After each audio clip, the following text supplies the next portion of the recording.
You're such a big dreamer. I am Vuyo and I believe everyone is a dreamer. And as big dreamers, we never lose, we either win or learn. Without wasting any time, let's start learning. Atomic Habits. An easy and proven way to build good habits and break bad ones, written by James Clear. The Fundamentals. Why Tiny Changes Make a Big Difference. Chapter 2. How Your Habits Shape Your Identity and Vice Versa. Why is it so easy to repeat bad habits and so hard to form good ones? Few things can have a more powerful impact on your life than improving your daily habits. And yet it is likely that this time next year you'll be doing the same thing rather than something better. It often feels difficult to keep good habits going for more than a few days, even with sincere effort and the occasional burst of motivation. Habits like exercise, meditation, journaling, and cooking are reasonable for a day or two and then become a hassle. However, once your habits are established, they seem to stick around forever, especially the unwanted ones. Despite our best intentions, unhealthy habits like eating junk food, watching too much television, procrastinating, and smoking can feel impossible to break. Changing our habits is challenging for two reasons. 1. We try to change the wrong thing, and 2. We try to change our habits in the wrong way. In this chapter, I'll address the first point. In the chapters that follow, I'll answer the second. Our first mistake is that we try to change the wrong thing. To understand what I mean, consider that there are 3 levels at which change can occur. You can imagine them like the layers of an onion. 3 layers of behavior change. Figure 3, there are 3 layers of behavior change. A change in your outcomes, a change in your processes, or a change in your identity. The first layer is changing your outcomes. This level is concerned with changing your results. Losing weight, publishing a book, winning a championship. Most of the goals you set are associated with this level of change. The second layer is changing your process. This level is concerned with changing your habits and systems. Implementing a new routine at the gym, decluttering your desk for better workflow, developing a meditation practice. Most of the habits you build are associated with this level. The third and deepest layer is changing your identity. This level is concerned with changing your beliefs. Your worldview, your self-image, your judgments about yourself and others. Most of the beliefs, assumptions, and biases you hold are associated with this level. Outcomes are about what you get. Processes are about what you do. Identity is about what you believe. When it comes to building habits that last, when it comes to building systems of 1% improvements, the problem is not that one level is better or worse than another. All levels of change are useful in their own way. The problem is the direction of change. Many people begin the process of changing their habits by focusing on what they want to achieve. This leads us to outcome-based habits. The alternative is to build identity-based habits. With this approach, we start by focusing on who we wish to become. Outcome-based habits. Identity-based habits. Figure 4, with outcome-based habits, the focus is on what you want to achieve. With identity-based habits, the focus is on who you wish to become. Imagine 2 people resisting a cigarette. When offered a smoke, the first person says, "No thanks. I'm trying to quit." It sounds like a reasonable response, but this person still believes they are a smoker who is trying to be something else. They are hoping their behavior will change while carrying around the same beliefs. The second person declines by saying, "No thanks. I'm not a smoker." It's a small difference, but this statement signals a shift in identity. Smoking was part of their former life, not their current one.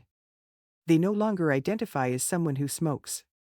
Most people don't even consider identity change when they set out to improve. They just think, "I want to be skinny, and if I stick to this diet, then I'll be skinny." They set goals and determine the actions they should take to achieve those goals without considering the beliefs that drive their actions. They never shift the way they look at themselves, and they don't realize that their old identity can sabotage their new plans for change. Behind every system of actions are a system of beliefs. The system of a democracy is founded on beliefs like freedom, majority rule, and social equality. The system of a dictatorship has a very different set of beliefs like absolute authority, and strict obedience.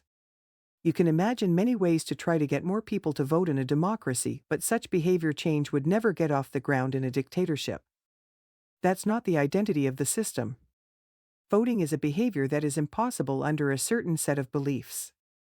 A similar pattern exists whether we are discussing individuals, organizations, or societies.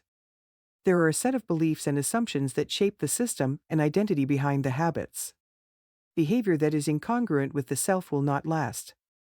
You may want more money, but if your identity is someone who consumes rather than creates, then you'll continue to be pulled towards spending rather than earning. You may want better health, but if you continue to prioritize comfort over accomplishment, you'll be drawn to relaxing rather than training. It's hard to change your habits if you never change the underlying beliefs that led to your past behavior. You have a new goal and a new plan, but you haven't changed who you are. The story of Brian Clark, an entrepreneur from Boulder, Colorado, provides a good example. For as long as I can remember, I've chewed my fingernails, Clark told me. It started as a nervous habit when I was young, and then morphed into an undesirable grooming ritual. One day, I resolved to stop chewing my nails until they grew out a bit. Through mindful willpower alone, I managed to do it. Then, Clark did something surprising. I asked my wife to schedule my first ever manicure, he said. My thought was that if I started paying to maintain my nails, I wouldn't chew them. And it worked, but not for the monetary reason. What happened was the manicure made my fingers look really nice for the first time. The manicurist even said that, other than the chewing, I had really healthy, attractive nails. Suddenly, I was proud of my fingernails. And even though that's something I had never aspired to, it made all the difference. I've never chewed my nails since, not even a single close call. And it's because I now take pride in properly caring for them. The ultimate form of intrinsic motivation is when a habit becomes part of your identity. It's one thing to say I'm the type of person who wants this. It's something very different to say I'm the type of person who is this. The more pride you have in a particular aspect of your identity, the more motivated you will be to maintain the habits associated with it. If you're proud of how your hair looks, you'll develop all sorts of habits to care for and maintain it. If you're proud of the size of your biceps, you'll make sure you never skip an upper body workout. If you're proud of the scarves you knit, you'll be more likely to spend hours knitting each week. Once your pride gets involved, you'll fight tooth and nail to maintain your habits. True behavior change is identity change. You might start a habit because of motivation, but the only reason you'll stick with one is that it becomes part of your identity. Anyone can convince themselves to visit the gym or eat healthy once or twice, but if you don't shift the belief behind the behavior, then it is hard to stick with long-term changes. Improvements are only temporary until they become part of who you are. The goal is not to read a book, the goal is to become a reader. The goal is not to run a marathon, the goal is to become a runner. The goal is not to learn an instrument, the goal is to become a musician. Your behaviors are usually a reflection of your identity. What you do is an indication of the type of person you believe that you are, either consciously or non-consciously.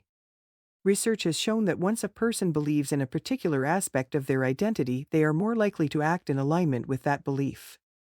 For example, people who identified as being a voter were more likely to vote than those who simply claimed voting was an action they wanted to perform. Similarly, the person who incorporates exercise into their identity doesn't have to convince themselves to train. Doing the right thing is easy.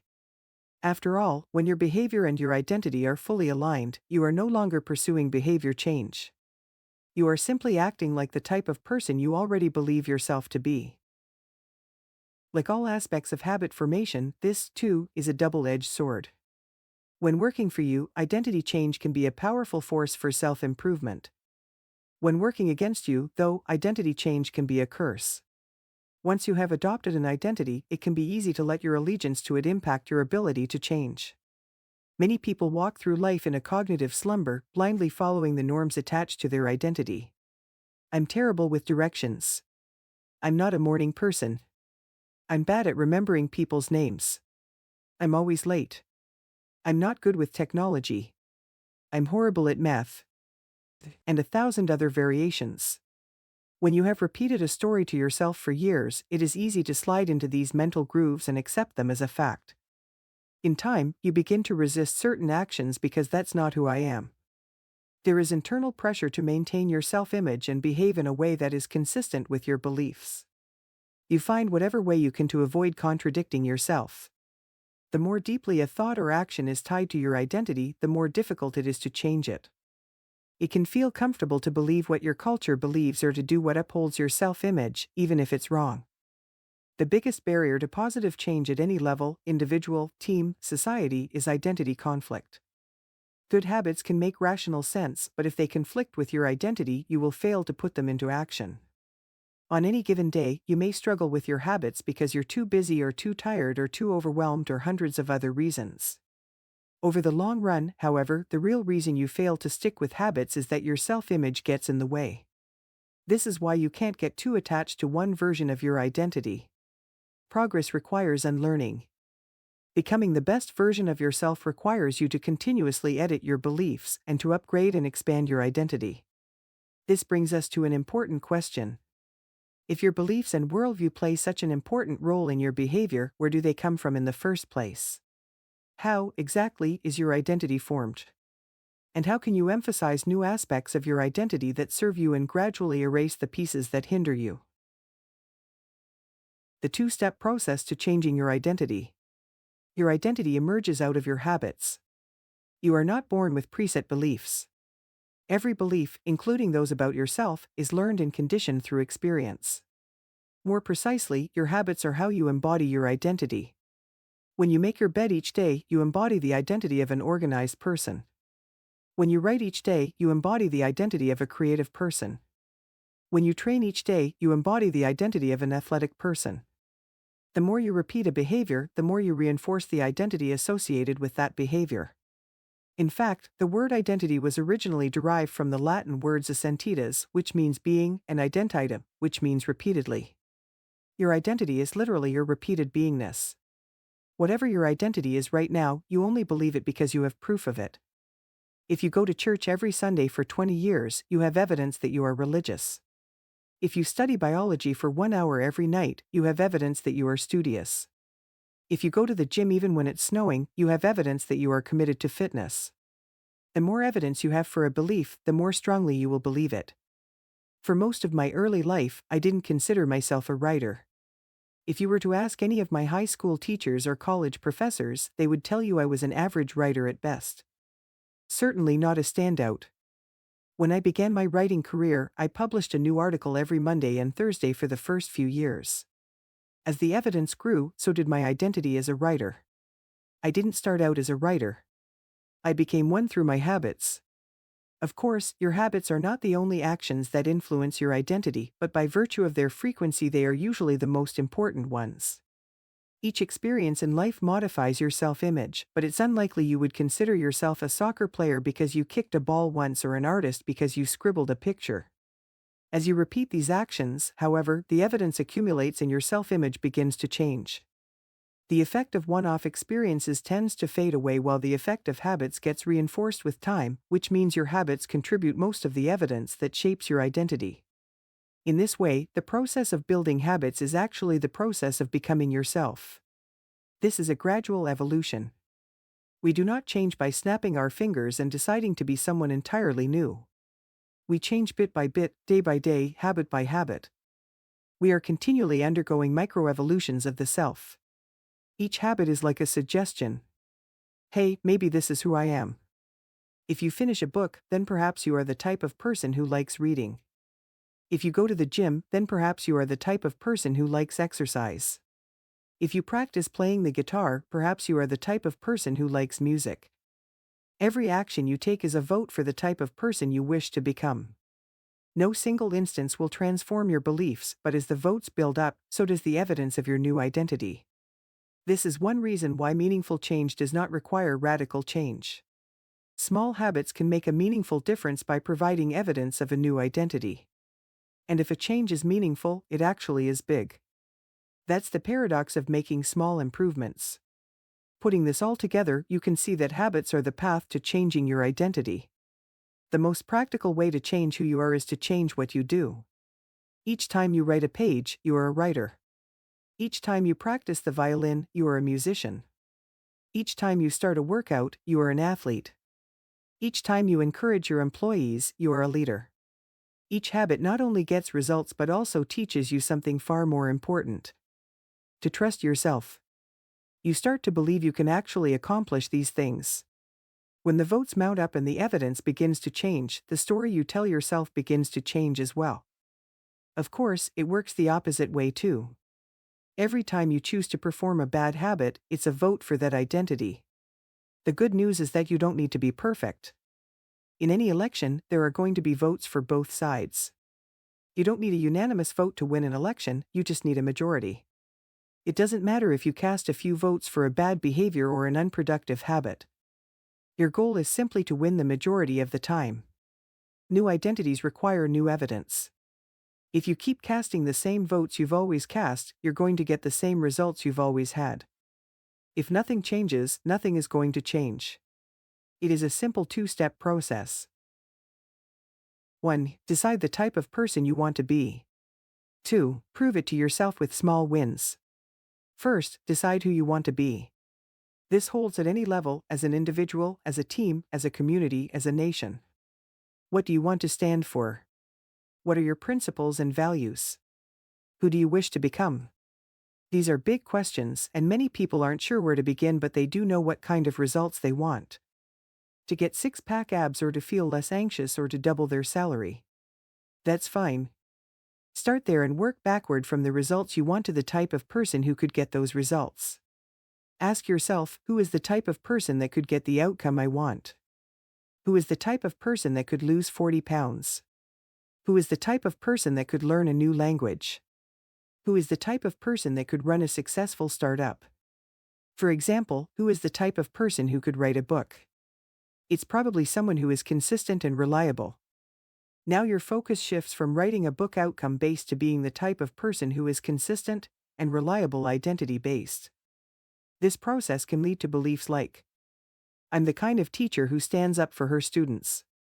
I'm the kind of doctor who gives each patient the time and empathy they need. I'm the kind of manager who advocates for her employees.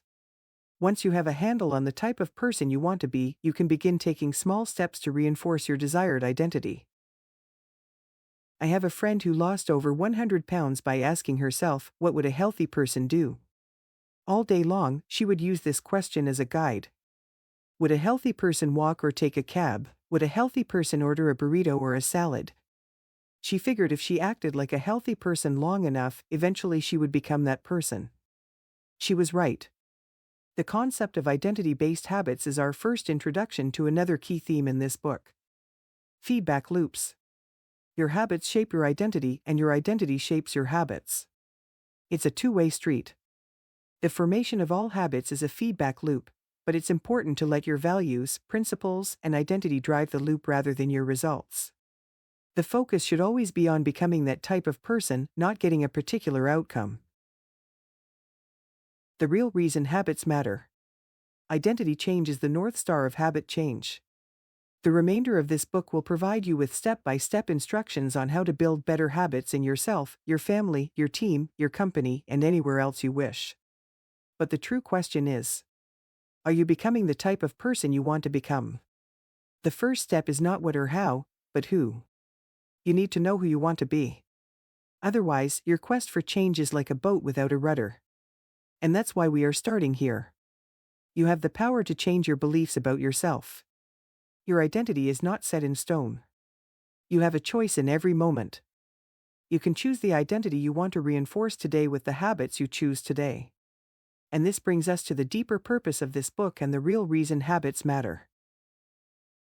Building better habits isn't about littering your day with life hacks. It's not about flossing one tooth each night or taking a cold shower each morning or wearing the same outfit each day. It's not about achieving external measures of success like earning more money, losing weight, or reducing stress. Habits can help you achieve all of these things, but fundamentally they are not about having something. They are about becoming someone. Ultimately, your habits matter because they help you become the type of person you wish to be. They are the channel through which you develop your deepest beliefs about yourself. Quite literally, you become your habits. Chapter Summary. There are 3 levels of change: outcome change, process change, and identity change. The most effective way to change your habits is to focus not on what you want to achieve, but on who you wish to become. Your identity emerges out of your habits. Every action is a vote for the type of person you wish to become. Becoming the best version of yourself requires you to continuously edit your beliefs and to upgrade and expand your identity. The real reason habits matter is not because they can get you better results, but because they can change your beliefs about yourself. This is the end of the chapter. Please do not forget to like, share, comment, and subscribe for more content like this. And remember, a chapter a day keeps the mind enriched.